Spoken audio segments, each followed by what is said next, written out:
دنیا بھر میں مسافروں کو معلوم ہے کہ پرائے ملک میں ان کی بات کو سمجھا جانا مشکل ہو سکتا ہے۔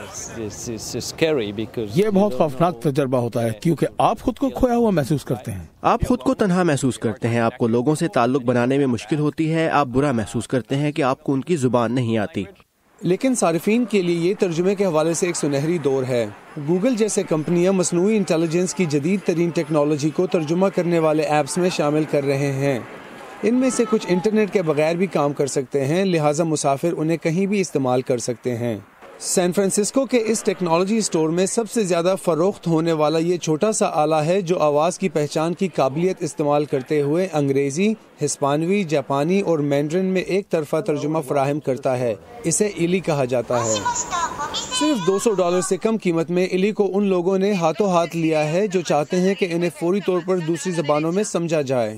ان میں سے ایک گریگ میک ڈونلڈز ہے جو سال میں کئی بار جاپان کا سفر کرتے ہیں۔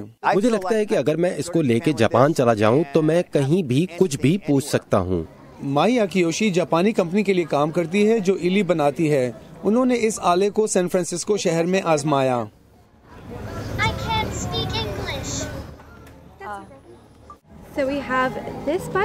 لمبی گفتگو کرنے میں شاید ایلی اور ترجمہ کرنے والے دوسرے ایپس کو مزید بہتر ہونے کی ضرورت ہے، لیکن غیر ملک میں بنیادی ضرورت کے سوالات کے لیے ٹھیک ہے۔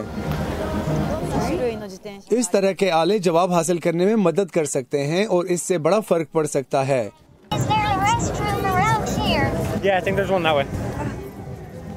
مشیل کوئن کے ساتھ عمران جدون، اردو VOA۔